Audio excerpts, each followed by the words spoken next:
welcome to The Acorn, the podcast that drops a little bit of psychoeducation so you can gain a better understanding of the therapy world and yourself. So without further ado, let's jump into our episode.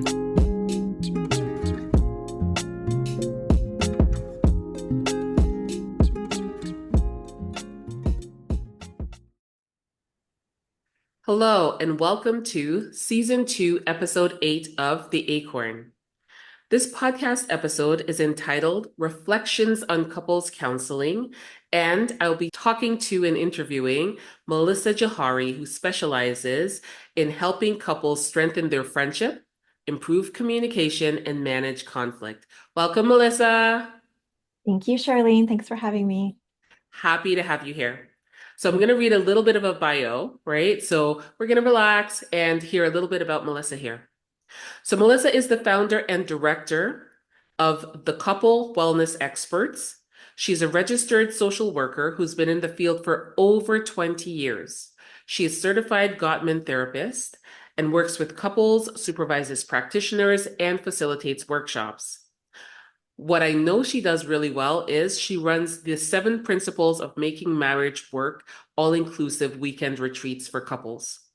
And these retreats help couples to build healthy and fulfilling relationships. Now, Melissa, I know not a lot of therapists actually run these kinds of retreats. Mhm. And so that's amazing that you do. Oh, thank you. Yeah, so I'm going to jump right in, Mhm. right, to the questions. Mhm. So, what are the most common issues couples face in therapy, and how do you address them? Great question. So, yeah, couples, especially nowadays, they're quite stressed with finances that might make an impact in the relationship. And so that's something that is coming up, especially with all the political stuff going on right now. So finances is one. Some other areas, affairs, intimacy issues, life transitions that might include baby, grief, job loss, moving.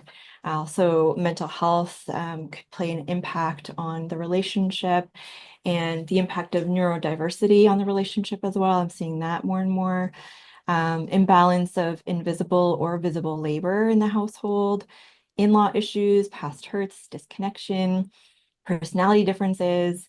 So there's a whole myriad of issues that couples can certainly bring to the table.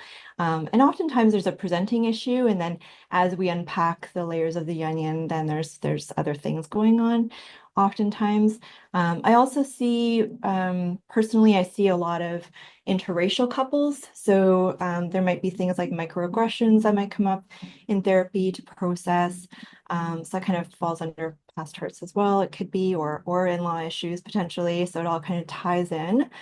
Mhm. And then I also see a number of couples where one or both of them is a therapist. So I find like because I specialize in couples work, then other therapists seeking couples work out would want someone who specializes in that area. Mhm. So in the couples work itself, I lean heavily on the Gottman method. As you mentioned, I'm certified in the Gottman method. So I am a Gottman groupie. I love my Gottman. So I lean heavily on that. It's based on over 40 years of research, so it's quite empirically based. So I really appreciate that and the tangible tools that it brings as well. I do have some training in EFT as well. I did the externship in EFT with Sue Johnson many years ago when I first started my practice. So I draw that in as well. So there's lots of different tools in the toolbox. I also work with premarital couples quite a bit. And so we might use Prep Enrich or Symbis or the Gottman questionnaire, the Gottman Connect. So depending on what they want. And Mhm. like you said, I offer the retreats as well. So the couples retreats, I offer them. So far it's been annual, but I'm looking to expand on it and maybe do even twice a year, maybe even internationally. So we'll see how that that's the goal for next year. So that's kind of a little teaser of what's to come. But yeah, so far they've been locally. in Mississauga and over a span of 3 days. So over an entire weekend, we implement the strategies in a condensed fashion without distractions and just being able to focus on the relationship. So those retreats are great for, couples who are just looking to reconnect, to strengthen the relationship, improve communication, conflict management.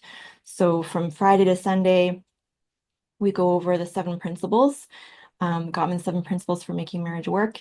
And then this particular one that I have coming up in May, I also have a financial advisor coming on. Hmm. And so he'll be coming in and talking about financial goals and wills and power of attorney, spending and saving values, debt and budgeting, things like that.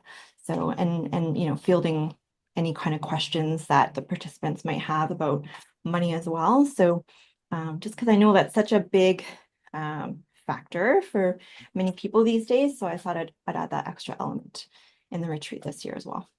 Yeah, absolutely. And that's the thing about the couples space, right? One of the biggest things that people argue about is sex and money. Yeah. And so just even being able to then have that financial planner come in and answer questions around like, finances and things that might be coming up for people, that's amazing, right? So I love Mhm. how you're pairing that together. Thank you.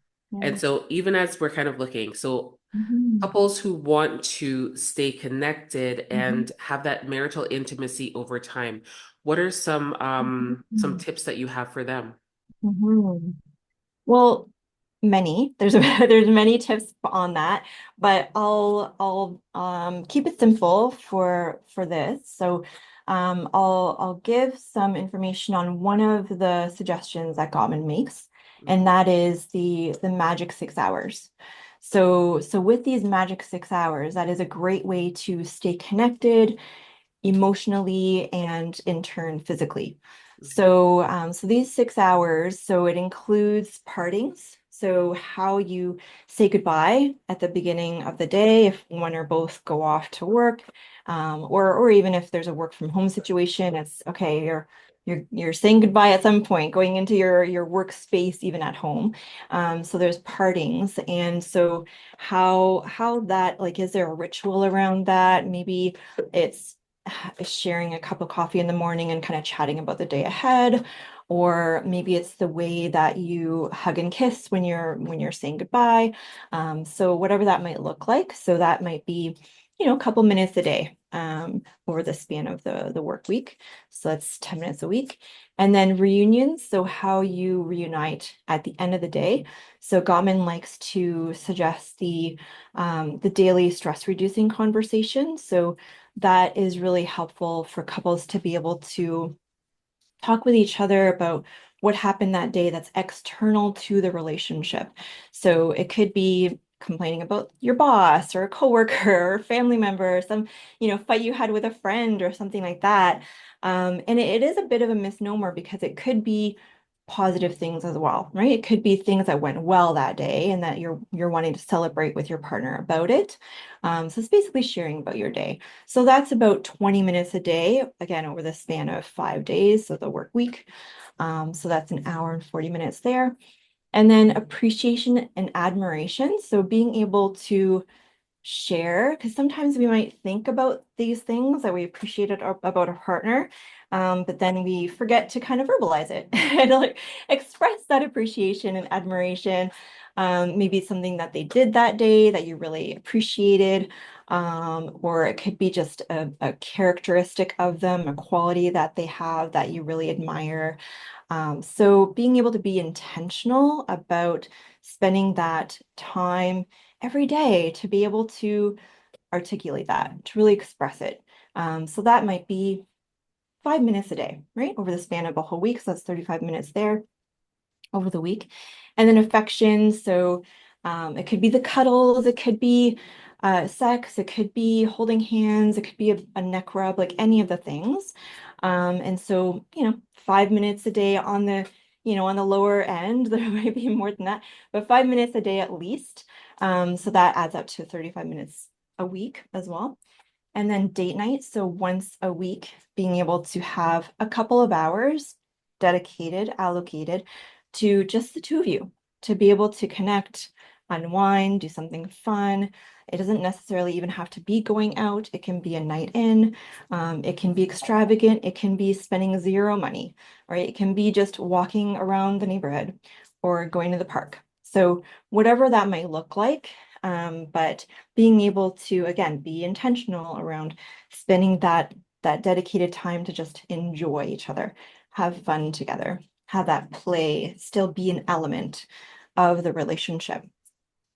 And then the last one is the State of the Union meeting. So that is 1 hour a week where the couple comes together, and ideally it's the same, you making it into a ritual, the same day and time every week. So every Sunday at 8 o'clock, let's say, right? So you have that in your schedule, both of you. You know it's coming, you know to prepare for it mentally, thinking of things that you might want to say, or even jotting them down. And then you're going to cover certain things that you're going to hit in that conversation. So first, you're going to name 5 things that you really love about your partner, Mhm. right? So that is automatically building in the 5-to-1 ratio that Gottman found that healthy couples, robust couples do, when there's any kind of conflict conversation, that is 5 positives to every 1 negative. So trying to keep that ratio to maintain the general positivity in the relationship, or the positive sentiment override.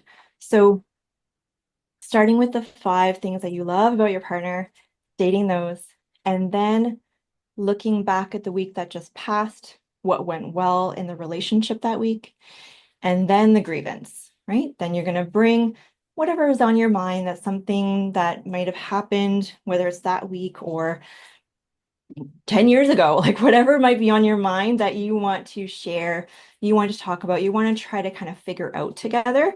So you're going to each bring some kind of grievance to talk through. And then you're going to end also on a positive. So you're going to look at the week ahead and see, what kind of ways can you, as my partner, show me love in the coming week, right? So making that request. And that might even fall in line with one of your love languages, right? If your love language is, let's say, acts of service, then a way that your partner can show you love in the coming week is, if you're really busy that week and you have dry cleaning to pick up on Thursday because you have a meeting, an important meeting on Friday, but you don't have time to pick it up, maybe that's the ask, right? That's the thing that your partner can do to show you love in the coming week. Or if your love language is physical touch, right? It might be, oh, you know what? I'm overdue for a massage. Like, I would love if I can get a back rub, Wednesday night. Like, if we can book that in, that'd be amazing. So yeah, some way to show love. So it's sandwiching positive, the grievance or the negative, and then positive again at the end. So you're sandwiching that. So that all adds up to 6 hours to a better relationship, that Gottman recommends, so that will maintain the intimacy. And I love being able to share that with my couples, because they're not going to be seeing me forever, right? Like, my job, I always say my job is to work myself out of a job. Although a lot of times they are regulars and they like to have the maintenance sessions with me, which is great. And I love that about my work. But the essence, the idea is that I'm trying to work myself out of the job. So this is a way that they can maintain the progress that we've made in our work together, right? And do it kind of on their own, like outside of session, that they can maintain that. I love that. Absolutely love it. And I think that you were saying it was like, what was the ratio? 5-to-1. 5 to 1, right? Hmm. So it's 5 positives to then Hmm. 1 negative. Yeah. Yeah. Yeah. And for the couples that you've actually like worked with, what do you see is the difference when they start implementing that 5 to 1? Yeah. Well, We do the Gottman for all my couples. I do the Gottman Connect. That's the questionnaire, and then we get a report. And so in that report, one of the aspects of the house is the negative sentiment override or positive sentiment override. So for those couples where they're in that negative sentiment override, we have to work hard, right? Because then it's kind of these things have become habitual of looking out for the negative and not giving the benefit of the doubt to the partner. So it's become kind of habits. We have to switch that to positive habit formations and being able to look for the positive things and recognize those positive things. So in Gottman's research too, they found that with couples who are struggling, they did miss those positives. They were there. Those positives existed in the relationship, but because they were in the negative sentiment override, they weren't even noticing them. Hmm. So they're bringing it to top of mind of how can I recognize the good things? There might be annoying things too about your partner.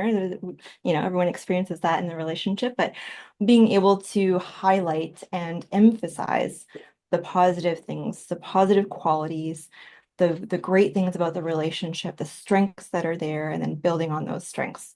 So I always explain to my clients it's this reticular activating system in the back of the brain, this bundle of nerves that filters our environment.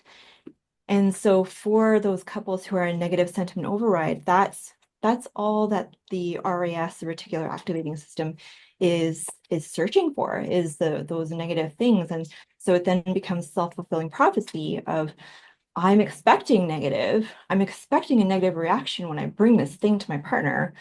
And sure enough, there it is, right? And so if we're able to train the RAS to give the benefit of the doubt, look for the positive, being able to be present in the moment and recognizing those efforts, right? Even if they're small efforts, but being able to recognize that, it really goes a long way, and then it shifts the conversation. Hmm. Yeah, that's great advice. So, as you're kind of reflecting on the work that you do, what's the most rewarding aspects for you of being a couples counselor?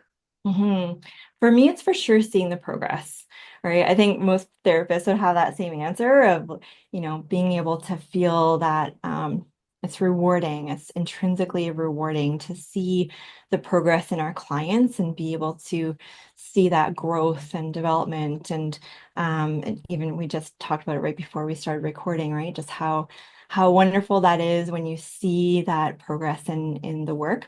Mhm. So yeah, when couples implement those strategies that we talk about, they apply these strategies into their lives, and it's really rewarding to see them reconnect and gain closer emotional and physical intimacy. And so they might at the beginning have the four horsemen, which is the criticism, contempt, defensiveness, stonewalling. They may have those four horsemen galloping all over the relationship. But then when we're doing the work, when they're making those efforts, when they are remembering that my partner is not the enemy, but this, the psych EFT terms, a cycle is the enemy, and my partner is an ally and a support, and that's how I need to reframe looking at them now, and so that circumvents the four horsemen, and then they're able to have more respectful, effective communication. They're better able to work through difficulties, challenges that might come up. So it's really rewarding to see that. That's great. So, Melissa, what's one takeaway that you would then have for the listeners? So probably the biggest takeaway is just to kind of the word of the day, be intentional about the relationship and not take it for granted. Do things that foster that friendship, continue to get to know each other all over again. And, John and Julie Gottman, they have a great way of doing that. They have a ritual of connection on a regular basis, but one thing that they do in particular on an annual basis is going away on a trip together. And during that trip, they always renew their love maps. So love maps is how well you know each other. Hmm. And so after some time in a relationship, you can take that for granted of, we've been together for 20 years. Like, I know you, I know everything about you. I know you better than you know yourself. But yes, there might be truth to that. But at the same time, there might be things about the person that has evolved, that has changed over time. Maybe their favorite restaurant now is not the same favorite restaurant they had 5 years ago. Maybe their favorite band or artist now is not the same one that they had 10 years ago, right? So all these things need updating. So being able to update those love maps every year. And there's a great tool for that. So the Gottman card deck app has love maps as one of the card decks there. So it's convenient. You can download it in your phone. So it's fun to just do whenever there's some downtime where it's just the two of you, right? Whether it's a car ride or waiting for waiting for a friend and you're just kind of hanging out together. But it's convenient and fun to be able to do that. Hmm. Love that you gave that free resource for people because Mhm. they can easily just kind of hop on, download that app, and use it, right? So it's the Gottman Card Deck app, right? Yep, yep. And there's lots of other card decks on there too. Open-ended questions is another great one. Date questions, which any couple can do at any point in their relationship, not necessarily when you're first dating or getting to know each other. And there's empathy card deck on there. So yeah, there's lots of different ones. Oh, the sex ones are on there. So there's ones, there's sex questions, but then there's also the mild, medium, hot salsa questions. So the mild salsa is more the emotional connection, and it gives just different like exercises and ideas to build that. And then the mild, or sorry, the medium hot are more spicier suggestions around intimacy, physical intimacy. Hmm. That's great. That's an awesome resource. So, Melissa, I want to thank you for coming on the podcast and sharing. And for all of our listeners, everyone, you can find Melissa at thecouplewellnessexperts.com. All right, take care. Thank Bye. you. Well, this has been another episode of The Acorn. Remember, the content in these podcast episodes are for educational, informational, and entertainment purposes only.